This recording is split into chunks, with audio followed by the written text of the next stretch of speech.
রাষ্ট্রপতি জিয়া রহমান যদি যুদ্ধ না করতেন এই দেশ স্বাধীন হতো না। বাংলাদেশে যে কোনো সেক্টর ছিল যুদ্ধের, প্রত্যেকটা সেক্টর কমান্ডারের অফিস ছিল ভারতের ভিতরে অভ্যন্তরে। একমাত্র শহীদ রাষ্ট্রপতি জিয়া রহমানের সেক্টর ছিল সিলেটে, আমাদের বাংলাদেশের অভ্যন্তরে, এবং সেখান থেকে তিনি যুদ্ধ করেছেন। উনি শুধু সেক্টর কমান্ডার ছিলেন না, উনি সহায়ক যুদ্ধ করেছেন অস্ত্র হাতে। তো ভাই, আমি কথাগুলো বলার আগে বলে নিলাম, যেহেতু আমার নেতা শহীদ রাষ্ট্রপতি জিয়া রহমান, আজকে আমি সেই সঙ্গে গভীর দুঃখের সঙ্গে স্মরণ করতে চাই দেশনেত্রী বেগম খালেদা জিয়াকে, যিনি শহীদ রাষ্ট্রপতি জিয়ার ধরিয়ে দেওয়া মশাল হাতে নিয়ে দীর্ঘদিন লড়াই যুদ্ধ করে জীবনের ঝুঁকি নিয়ে এই দেশটাকে রক্ষা করেছেন, এদেশের গণতন্ত্রকে রক্ষার জন্য যুদ্ধ করেছেন। তিনি আজকে আমাদের মাঝে নেই। 40 বছরের ব্যবধানে, 40 কি 41, আমার হিসাবে একটু ভুল হতে পারে, ব্যবধানে বাংলাদেশ দুইজন মহান রাষ্ট্রনায়ককে হারালো। আবার ফেরত কেউ আসবে কিনা জানি না, কবে আসবে তাও আমরা জানি না, বলতে পারবো না। বাংলাদেশ একটা যখনই ক্রান্তি লগ্নে ছিল পড়েছে, তখনই প্রয়োজন পড়েছিল শহীদ রাষ্ট্রপতি জিয়া রহমানের, তখনই প্রয়োজন পড়েছিল দেশনেত্রী বেগম খালেদা জিয়ার। আজকে আমরা আরেকটি ক্রান্তি লগ্ন অতিক্রম করছি। প্রিয় ভাইয়েরা, এই ক্রান্তি লগ্ন আমরা আমাদের দেশের, আমাদের বর্তমান চেয়ারম্যান তারেক রহমানের নেতৃত্বে আমরা এই ক্রান্তি লগ্ন পার করতে চাই এবং আমাদের পার করতে হবে। আমি আজকে আমার নেতৃবৃন্দ এখানে আছেন, আমি ওনাদের কাছে একটি অভিযোগ বলবো না, আমি আমার একটা আশঙ্কার কথা ব্যক্ত করছি, যেটা আমি শুনেছি এবং আমি বুঝতে পারছি। আমি আশা করি এই ব্যাপারে ওনারা ব্যবস্থা নেবেন। আমি সকলের সামনেই বলছি কথাটা। কিছু কিছু এই নির্বাচনে কিছু কিছু সিট, কিছু কিছু দলের ইলেকশন ইঞ্জিনিয়ারিংয়ের মাধ্যমে তারা জয়লাভ করার চেষ্টা করবে, নিয়েই যাবে জোরজবস্তি করে। আমি আশঙ্কা করছি এবং আমি শুনেছি, আমি জেনেছি, আমি প্রমাণ দিতে পারবো না শেষ হওয়ার আগ পর্যন্ত, কিন্তু কথাটা বাস্তব। দুটি রাজনৈতিক দল, একটি দল বড়, আরেকটি দল তাদের বাচ্চা, আমি নাম বলতে চাই না। একটি হলো বাচ্চা, আরেকটি বড়। বাচ্চাদের সব সিট পেতে হবে এবং এই ব্যাপারে তারা উচ্চ পর্যায়ে, সরকারের উচ্চ পর্যায়ের লোকজনদের সঙ্গে বৈঠক করেছে। তারা কিভাবে ইঞ্জিনিয়ারিং করে এই সিটগুলো জিতে যাবে, যাতে বিএনপি ক্ষমতায় আসতে না পারে এবং যাতে এই ধরনের লোকগুলো, সেই মূল এবং তার বাচ্চা, তারা যেন ক্ষমতায় আসতে পারে, এই প্রক্রিয়া তারা চালিয়ে যাচ্ছে। আপনি খেয়াল করে দেখেন এদের নির্বাচনী প্রক্রিয়া এবং প্রচারণা অত্যন্ত দুর্বল, নাই বললেই চলে। তারপরেও তারা হুঙ্কার ছাড়ে তারা এই ক্ষমতায় যাবে, তারাই জিতবে, তারাই দেশ চালাবে। কি করে সম্ভব যদি নির্বাচন ইঞ্জিনিয়ারিং না করে তারা? আমি মনে করি আমার দল এবং দেশবাসী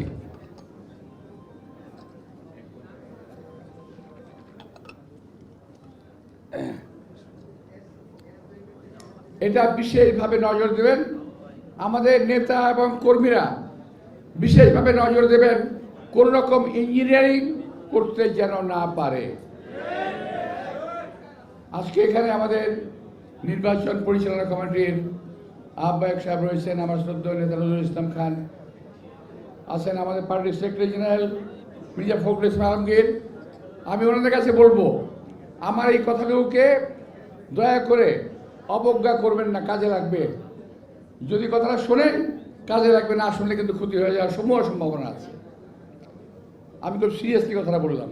তো যাই হোক প্রিয় ভাইরা, আমি প্রথমেই বলতে চেয়েছিলাম যেটা, আমি কথাগুলো আমার বক্তব্য শেষ করে দিয়েছি, এখন আপনাদের সাথে একটু মজা করবো আমি। সেটা হলো, আমি যখন মঞ্চে দাঁড়াই আপনারা খুব স্লোগান দিলেন, তাই না?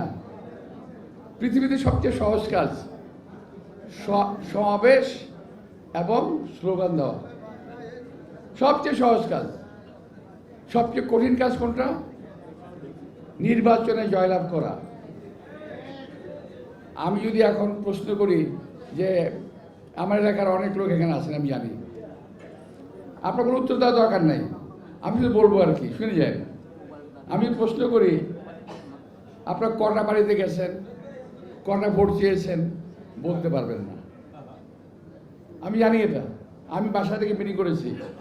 প্রথমে খুব ধীরে ধীরে একজন একটা হাত তোলে, তারপর আস্তে আস্তে সবাই হাত তোলে, আসলে কেউ যায় না, মিথ্যা কথা। তো ভাই, আমরা তো রাজনীতির উপর রয়েছি, বহু নির্বাচন করেছি, আমি জানি। তবে হ্যাঁ, 17-18 বছরের নির্বাচনের কোনো প্র্যাকটিস আমাদের নাই, ফলে এটা হতেই পারে। তা আমি বলবো যে আপনারা দয়া করে যে যেখানে আছেন, যে এলাকায় আছেন, দয়া করে আগের মতো হয়তো পারবেন না, কিন্তু যতটুকু পারা যায়। বিশেষ করে আমার এলাকাতে অ্যাপার্টমেন্টের সংখ্যা এত বেশি যে ডোর টু ডোর যাওয়া খুব মুশকিল, কিন্তু তারপরও আমাদের জনবল এত বেশি আছে, ইনশাআল্লাহ আমরা যদি চেষ্টা করি সবাই ডোর টু ডোর যেতে পারবো। আপনার মানে সবাই এলাকার, হ্যাঁ, বেশিরভাগ। আচ্ছা, সবাইকে যেতে হবে, লিফলেট পোস্টার সব রেডি আছে, এখন যেতে হবে। আর একটা বিষয়, আমাদের বিরুদ্ধে কিছু কিছু ছেলেপেলে আছে যারা খুব আজে বাজে কথা বলতেছে সোশ্যাল মিডিয়ায়, দেখেছেন না? খুব আজে বাজে কথা বলতেছে। কিছুটা দুদু বলে গেছে, আমি তার জেট টেনে বলছি যে তারা অপকর্ম করতেছে, নিজেরা চাপিয়ে দিচ্ছে বিএনপির উপরে, নিজেরা চাঁদাবাজি করতেছে, নিজেরা চাপিয়ে দিচ্ছে বিএনপির উপরে। কি দুর্ভাগ্য আমাদের, ওদের সরকার ক্ষমতায়, আর আপনারা বলেন যে বিএনপি চাঁদাবাজি করে। সরকার কি করে? বিএনপির হাতে যে ক্ষমতা ছিল, সেই ক্ষমতা দিয়ে এই পর্যন্ত প্রায় 6,000 কর্মীকে বহিষ্কার করা হয়েছে। আমি জানতে চাই কয়জন চাঁদাবাজকে এই সরকার গ্রেপ্তার করেছে? একজন চাঁদাবাজ গ্রেপ্তার করে নাই, কারণ তাদের সকলের চাঁদার মাপ পরিমাপ অনেক বেশি। আমি বাই নেম বলতে পারি, কিন্তু বলবো না, ইলেকশন আগে তো বলবো না কে করে, কার কাছ থেকে করে, সব জানি এগুলো আমরা। কিন্তু চাপিয়ে দিচ্ছেন বিএনপির উপরে, বিএনপি নেতৃবৃন্দের উপরে। ইলেকশনে আপনাদের বড় আর কিছু নাই। দেশের জন্য কি করেছেন বলতে পারবেন? যারা কথা বলেন, অনেকে বলে যে আমরা দুইবার কি বলে, আওয়ামী লীগকে ভোট দিলেন, বিএনপিকে ভোট দিলেন, এবার আমাদেরকে দেন, আমাদের একবার দেখেন। কেন ভাই, 71-এ আপনাদের আমরা দেখি নাই কিভাবে মানুষকে কচুকাটা করেছেন, কিভাবে দালালি করেছেন, কিভাবে আমার মা বোনদের ইজ্জতে হানি করেছেন? এটা কি আমরা 71-এ দেখি নাই? আবার আরেকজন বলে কি জানেন, ওদের বলার কিছু নাই, বলে আমরা কি একটা যোদ্ধা, বলে ওরা যোদ্ধা, একটা যোদ্ধা ওরা, আমরা মুক্তিযোদ্ধা, ওরা আরেকটা যোদ্ধা। ভাই, আমরা তো মুক্তিযুদ্ধ করে দেশ স্বাধীন করেছি, তোমরা কি স্বাধীন করেছো? তোমরা একটা অপশক্তিকে দেশ থেকে বিতাড়িত করেছো, ঠিক আছে, একটি করি, আমি স্বীকার করি। কিন্তু আমরাও আমাদের বয়সে এক সময় এরশাদের মতো, হাসিনার মতো স্বৈরাচারের পতন কিন্তু আমরা ঘটিয়েছি। আমরা বলি নাই এই জন্য আমাদেরকে মন্ত্রী বানাতে হবে, আর তুমি একটা পতন ঘটাই যে আমরা মন্ত্রী বানাতে হবে। আমরা মুক্তিযুদ্ধের পর যা যা কাজে ফেরত গিয়েছিলাম, আমরা কি বলি নাই আমাদের মন্ত্রী বানাতে হবে? আমরা যার জায়গায় ফিরে ফিরে চলে গেছি। আমরা কলেজে পড়তাম, ইউনিভার্সিটিতে পড়তাম, সে পড়াশোনা করতে চলে গেছি। তোমাদের মতো লোভ করি নাই। তোমরা আজকে যে লোভ করতেছো, এই লোভটা আমরা করি নাই। সুতরাং এত পাগল হওয়ার কি আছে ভাই? বয়স কম, রাজনীতি শিখো, দেশের রাজনীতি করো, দেশের উন্নতি করো। আমরা কামনা করি আমরা তোমাদের রাস্তায় ফুল ছিটিয়ে দেব রাজনীতি করার জন্য, কিন্তু অপকর্ম করার জন্য কোনো কাজ যদি করো তার জবাব আমরা দিতে পারি ইনশাআল্লাহ। তো ভাইরা, এই কথাটা আমার বলা ঠিক হয় নাই। আমি নির্বাচনে নেমেছি, কিন্তু আমি পারছি না। আমার ধৈর্য কুলোচ্ছে না। ওরা যেভাবে অপপ্রচার চালাচ্ছে বিএনপির বিরুদ্ধে, আমাদের বিরুদ্ধে, আমি সহ্য করতে পারছি না। আমি আমার কিছুটা বহিঃপ্রকাশ আমি ঘটিয়ে গেলাম, আর ঘটাবো না, আর বলবো না। আজকেই শেষ, আজকেই প্রথম, আজকেই শেষ। তোরা যা খুশি তাই কও গিয়া, আমি কোনো কথা কমো না, ঠিক আছে?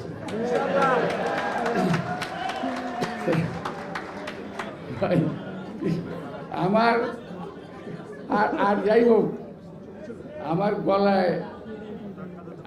গলায় সাইনবোর্ড লাগিয়ে চলতে হবে না যে আমার বাড়ি ঢাকা এবং শাহজাহানপুরে। আমার ঠিকানা আছে রে ভাই।